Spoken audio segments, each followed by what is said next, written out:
I'm just kidding. Sorry, guys. I wanted to do an ASMR episode. I got vetoed by Alex. He was not a fan of ASMR. So ASMR purists get mad at Alex Caruso for ruining that for us today.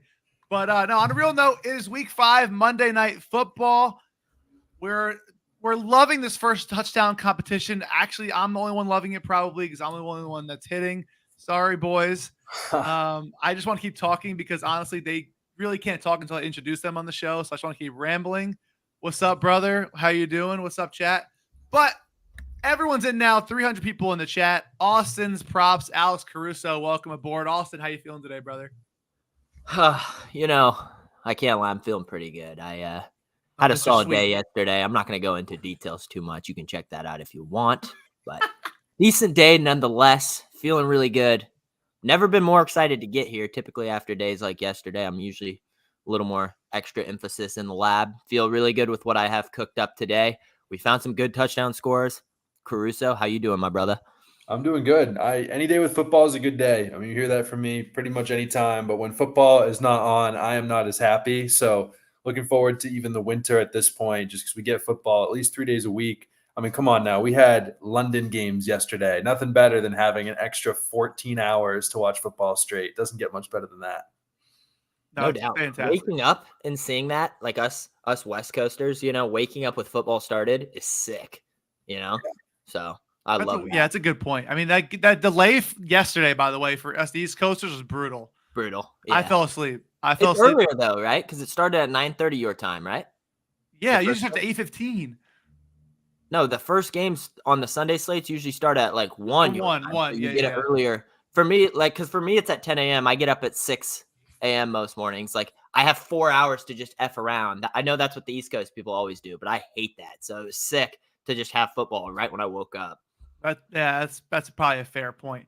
We got some stuff in the chat today. I'm on a live at 7.5. Also grab a 7.5 first quarter yards for a half unit.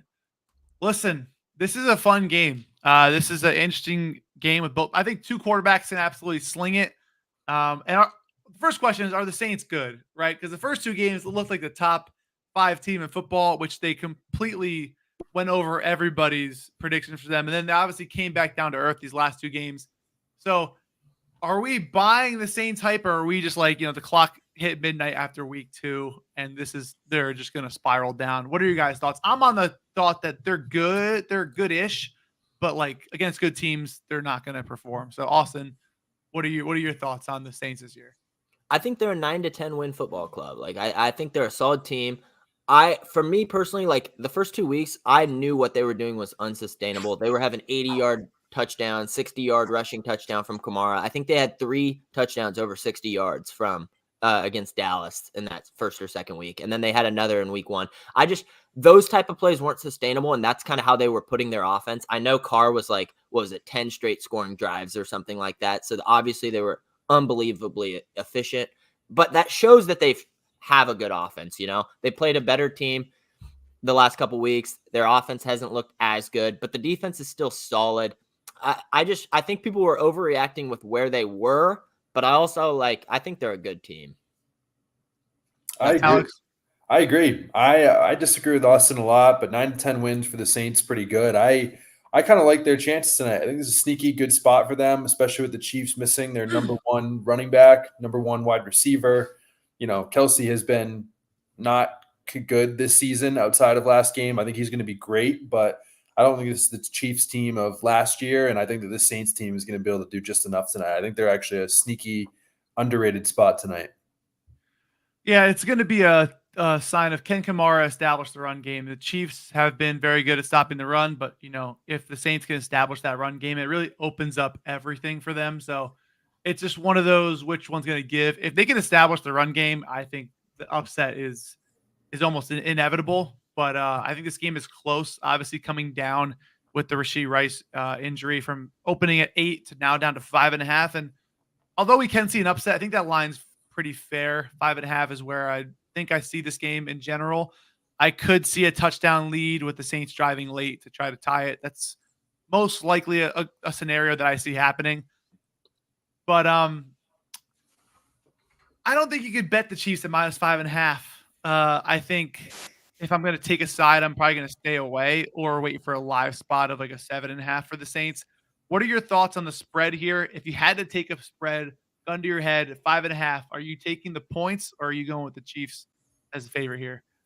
I agree with Caruso. I like the Saints a lot today. I think they have a good sneaky shot. I think plus 5.5 is a really solid price for the Saints. You have a lot of ways it could go your way. I don't know how you back the Chiefs at 5.5. Like that just it feels like this line should be 3.5 to me. I think it's a little tight at 5.5. I think it's slightly mispriced. So I would say Saints plus 5.5. I would probably play the money line though if I'm playing a spread spot. Like I would probably just at plus 200 or 220 target the money line personally. I don't know. I'm a juicer by heart, so I like seeing wins over big profits sometimes. So I think that right now, I mean, I would probably lay the Saints plus 7 at minus 150. I think that's still pretty good odds to be able for the Chiefs to have to win by more than a touchdown. I think at worst this game pushes. So at minus 150, I'd probably be taking plus 7 if you buy a couple points. But I love to spread at plus 5.5. I really feel confident in the Saints, and Mahomes has like the lowest average depth of target in the league right now outside of Bryce Young this year. He's not throwing deep passes. I just don't think they're going to be able to get it done enough in the red zone to be able to lay an entire touchdown tonight. Yeah, it's interesting. I think 5.5, 4.5 is where it is. I think if you saw 3.5, you'd probably be leaning the Chiefs' way just because I agree. it's getting there. But as far as this total goes, I mean, two offenses I think that can produce any week. Obviously, the defenses have been good too, but 43 to me seems low. I know the Chiefs don't have their weapons, but I mean, if you can give me 20 and 20, you're basically there. And I can kind of see the Chiefs with the 24-20 win, maybe 27-23. And maybe I am leaning the Saints spread as well with those two scores that I just said, but I kind of like the over here. I mean, the Saints have shown that they can pretty much score whenever they want to. Obviously, the last two games, they obviously struggled a little bit more, but I mean, 24 points against the Falcons, 44 and 47 the first 2 weeks, and then obviously just had 12 versus the Eagles. But that's 3 of the 4 weeks having 24 plus points. Obviously, the Chiefs' defense is one of the best in the league, but a low total with Mahomes, and honestly, what could be still a lack of run game. I'm on Kareem Hunt rushing yards, but their running back room and their wide receiver room is all over the place. So who knows what's going to happen? And if defenses can make some plays, maybe there's some short fields as well. So I'm on the over. Where are you guys at with that 43.5 or 43? I love the over tonight. I mean, I feel the same way as you do. I mean, my favorite spot outside of my play of the day is Blake Grupe over 1.5 extra points. I mean, he's hitting 9 out of 10. 14 of the last 17 have attempted at least 2 against the Chiefs. So I think this game, each team only needs 3 touchdowns, and this is automatically over. Take out field goals, and I just think that these offenses are a little bit too good, and I think their defenses just won't be able to hold up enough. I think it's going to be close, but I think this game is going to end up at 47 points, and the fellas will call it a night. Yeah, I mean, I fully agree. Like a 21-24 game cashes, Yeah. and like that's exactly where I could see this type of game going. And we also we know what the Saints team does. If they can have a couple 60, 80-yard breaks like they've shown early in the season, like Raheem Shaheed or Olave, like Kamara, like if they do that, like time of possession is going to be there. I like the over too. I don't typically play a lot of over or unders. Those aren't like my favorite for like game lines and stuff, but I would lean the over with you guys both as well tonight. Yeah, I agree. You're on Group A extra points, like you said. Honestly, Austin has a sneaky prop that I was honestly looking for a line. I thought it was going to be 0.5, but I guess 2.5 is kind of the same thing because I think he gets a rush. It's going to be one of those nice design plays for 5-10 yards. Why don't you talk about that? Because it's a spot that I personally love. Yeah, I haven't seen a ton of people on it. I'm hoping it gets more public as more people see it, and I think it will.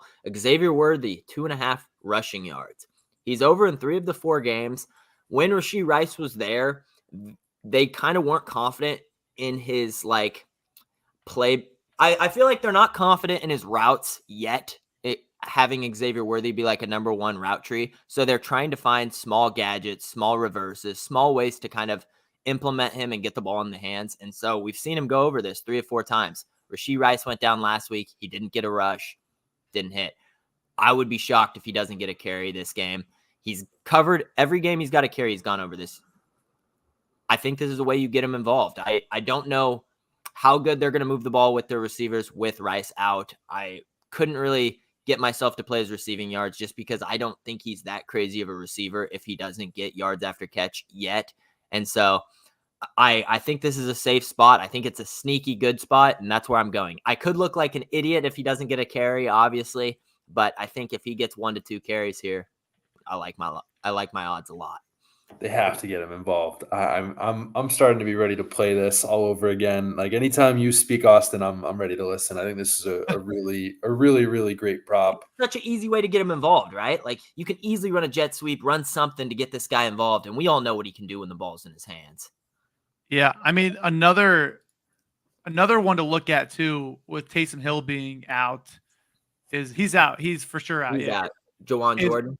Rashid Shaheed has rushed twice in 4. Has rushed 5 times this year, 2 of 4 games. And they like to throw a bunch of guys as well. So if they can try to get him involved, his rushing yards is over 0.5. I may end up playing both.